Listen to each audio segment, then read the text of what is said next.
Jackie Doyle-Price. Thank you, Mr Deputy Speaker. It is a great pleasure to join in this debate, and like other members, my thoughts this afternoon are with the women of Ukraine, and I'd particularly like to thank my right honourable friend, the member for Romsey, for her speech earlier, which frankly had me filling up, if truth be known, so I'm glad I had some time to deal with my emotions now. But it's a reminder as well that war situations where women are leaving and seeing their sons, their husbands, their fathers being involved in fighting, that 30 years ago last week the independent state of Bosnia was found, which of course had been itself subject to significant wars. And I'm reminded of my regular visits to Srebrenica and to the memorial at Potokari, which is lovingly maintained by bereaved women who lost their sons, fathers, brothers, uncles. And we all know the story of what happened to the genocides in Bosnia. And for many of those women, they actually haven't got a body, they haven't even got a body part, but they are dealing with their grief by maintaining the memorials to other victims as well as their own. And I think at this time, we will remember there will inevitably be bereaved women who have left their husbands and sons behind and don't know what their ultimate fate's going to be. And for me as a Member of Parliament in this first world fantastic country of Great Britain, I just feel hopelessly inadequate watching these events unfold. And we must do everything we can to support all those victims, and particularly to give safe haven to those refugees who are fleeing. But moving on, I'd just like to reflect on some of the other contributions made today, particularly the contribution made by the Right Honourable Lady, the Member for Kingston upon Hull. And I would just say to the Government, what the Right Honourable Lady is showing is that actually we're making lots of noise about women's health and we're breaking lots of taboos in this space. But fundamentally, the biggest source of our oppression is our biology, and it is our reproductive biology, and the ability for women to control their fertility and to manage their reproductive rights in a safe way does depend on adequate contraception services, and does also depend on a safe abortion law. And I will repeat what I've said many times in this place. The abortion law is more than 50 years old. It was written before we had medical abortion, and abortion was a surgical procedure and much more dangerous to boot for that reason. And if we are really going to look at women's reproductive rights from the perspective of safety, may I helpfully suggest that perhaps we need a review which doesn't rely on individual members of Parliament tackling this as a matter of conscience. This is about how we deliver a safe environment for women to be able to manage their reproductive rights and their fertility. So I could just leave that with the Government there, because until we actually properly bring that law up to date into the 21st century, any semblance of a positive women's health strategy is frankly for the birds. And I just leave that as a challenge. I'd also really like to congratulate my right honourable friend, the member for Harwich and North Essex, for bravely stepping into the debate about sex and gender and the conflict of rights which exists by conflating sex and gender together, a conflict of rights which has not been adequately tackled by either of the frontbenchers in this place. And frankly, that's a disgrace. That's not fair to transgender people or to women. And I think it's high time that we did, and I'm glad he did it. And the fact that he's a man to do it on International Women's Day, well, that's not a matter of criticism, that is a matter for celebration. And I'm also very pleased to see my honourable friend, the member for Devizes here, and my honourable friend, the member for Boston and Skegness, because the last two occasions I attended this debate, there were no men. So that is actually a way forward, because actually we do need men to value and celebrate women too. It shouldn't just be a women-only party.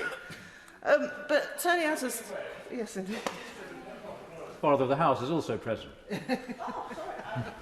My apologies. How could I forget the member for Worthing West? I had planned to listen rather than speak, but can I say two things to her and through her? The first is, can the front bench, in winding up this debate, say what harm was done and what benefits there were with the early, easy, safe contraception by telephone? I think there's a responsibility on government to actually give that in the open. We can then challenge it if necessary or agree with it if they agree that it was safe, it was easy, it was convenient, had benefits.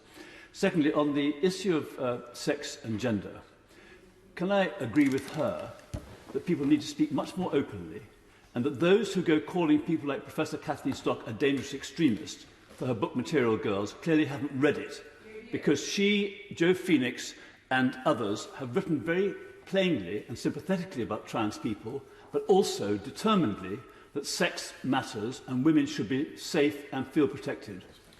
Well, I thank my honourable friend for those comments. And the fact remains that actually women are entitled to same-sex spaces for their own sake, and it shouldn't just be about risk assessment and danger. You know, we should be able to make choices about when we want to enter spaces without men being present, and that should be as important as any potential risk that any man might pose.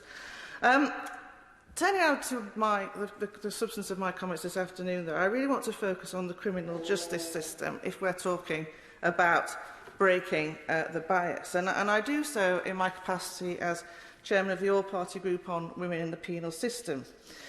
And it comes back to the point, rather reiterating the points made by my honourable friends, that men and women are different.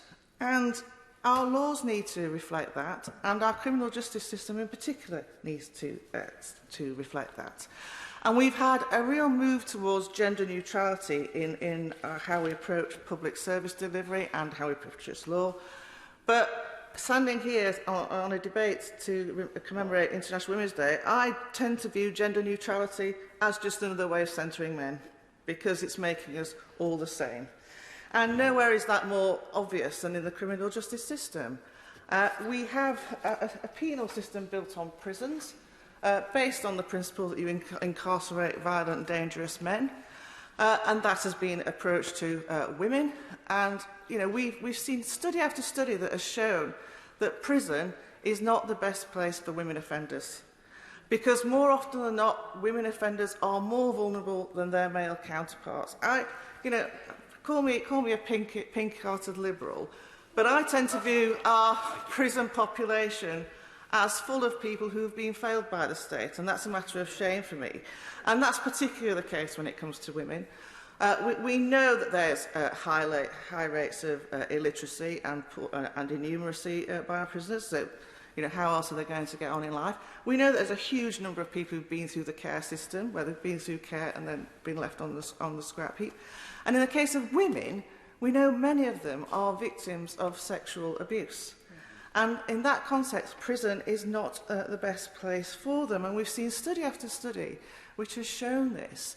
And every time we make progress in this area, and we actually start to say, well, actually, this is an opportunity for that first intervention, support women and address that vulnerability, we seem then to go backwards. And I'd really just like to highlight the fact that, you know, this government has a female offender strategy, but is equally investing in 500 more prison places for women.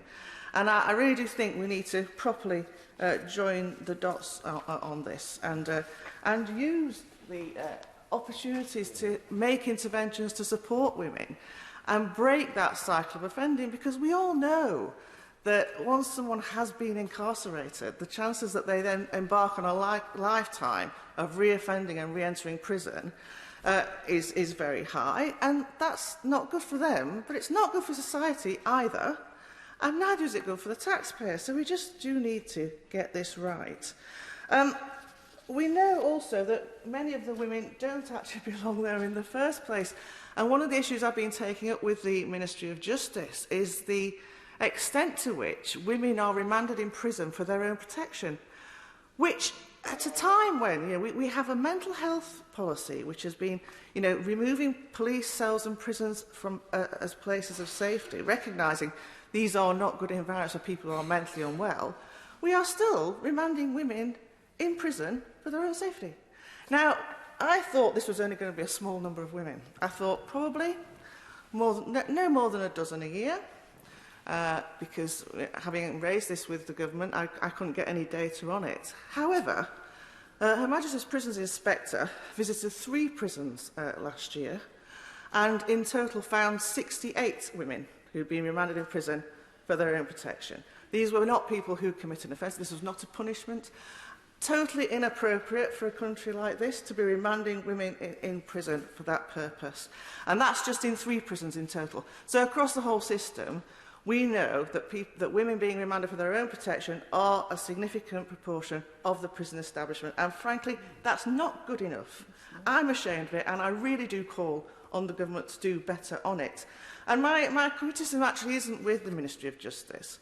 One of the issues is that the Ministry of Justice is sweeping up the failings of other organisations within the public sector.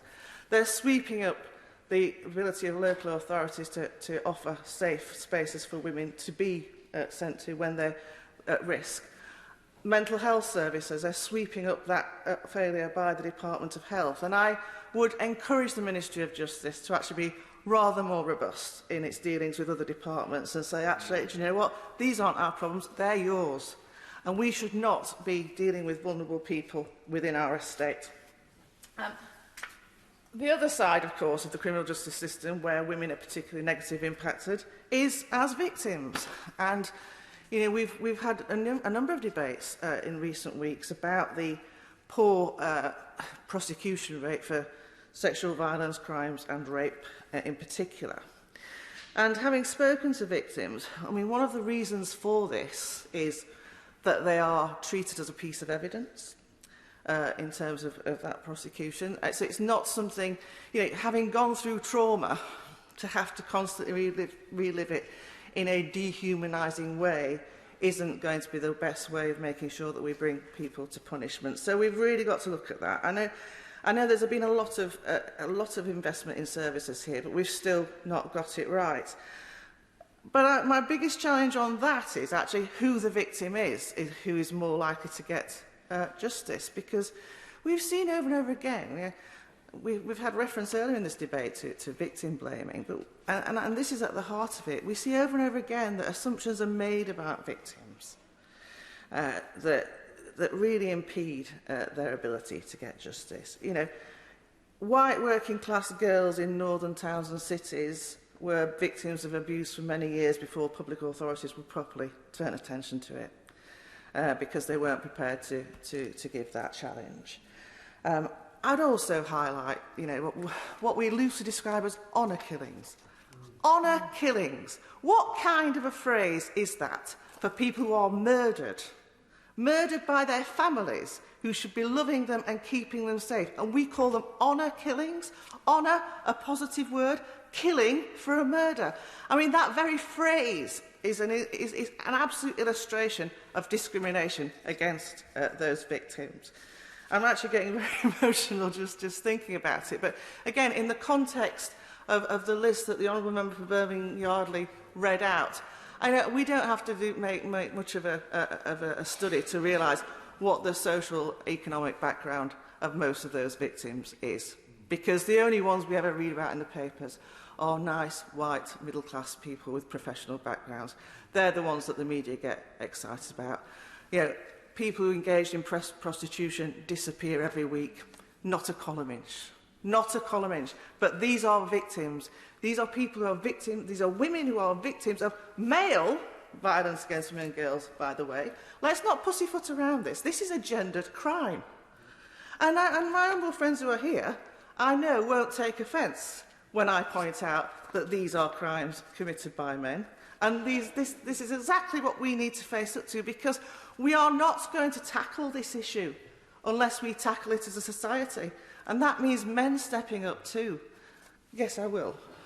The Honourable Lady is making an extraordinarily passionate speech, and she's absolutely right to make that point. Men are 99% of the problem, but we can be 50% of the solution. Well, I welcome that comment from my old friend, and I'm not surprised to hear it from him. But I would actually go further than that. We'll not fix this problem until men become part of the solution.